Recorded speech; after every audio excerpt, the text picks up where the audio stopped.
Let's talk about one of the biggest subjects where they come at Muslims these days, talking about sex. And I want to tell you something. What we've discovered is those who do talk about this the most, accusing the most, almost every time you find they're the most guilty of this. They have some problem in their own background, and this is why they're coming at us, because they can't deal with their own problem. But leave that aside, and let's examine the Prophet Muhammad, peace be upon him. The people of his time, they were pagans, and they had no problem with orgies or anything else. The Greeks, the Romans all did that kind of thing, and pagans, who cares? Women were not considered anything close to the women that we know today. They were treated like garbage. They were treated horrible. They had no rights. In fact, they didn't have anybody to even stick up for them. A woman was considered so low that if a child was born to your family, was a girl, they would take her out to the desert and bury her in the burning sands and let her die. They considered that to be macho to do that. Yes or no? This is well known. They did that. Infanticide amongst the girls, taking these little babies out and killing them, was a very popular thing to do. And as far as having women, they had no limit on how many wives they could have, or concubines, or just mistresses. Nobody could say anything.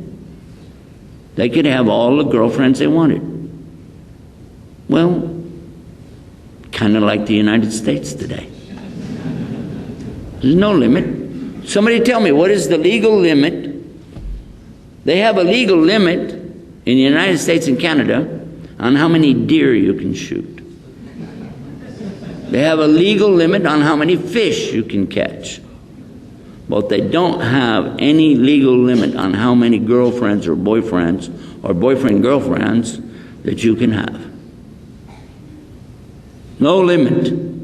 Even if you're married, there's still no limit. Go for it.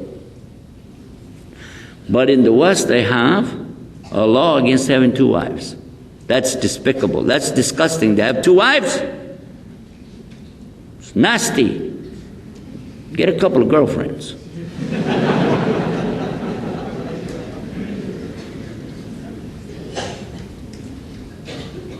The only way they make anything really out of it is if the man pays the lady something. In that case, she's a prostitute. In that case, like the recent senator that they kicked out, okay, yeah, he paid a prostitute. But if he'd have just had a girlfriend, okay, no problem. This is not double standard, by the way. This is no standard. Is it? If you're going to make a law against having a wife, then you need to also have a law against girlfriends. Otherwise, everybody would have girlfriends, nobody would have any wives. And who would take care of the babies that they have? It just doesn't make any sense.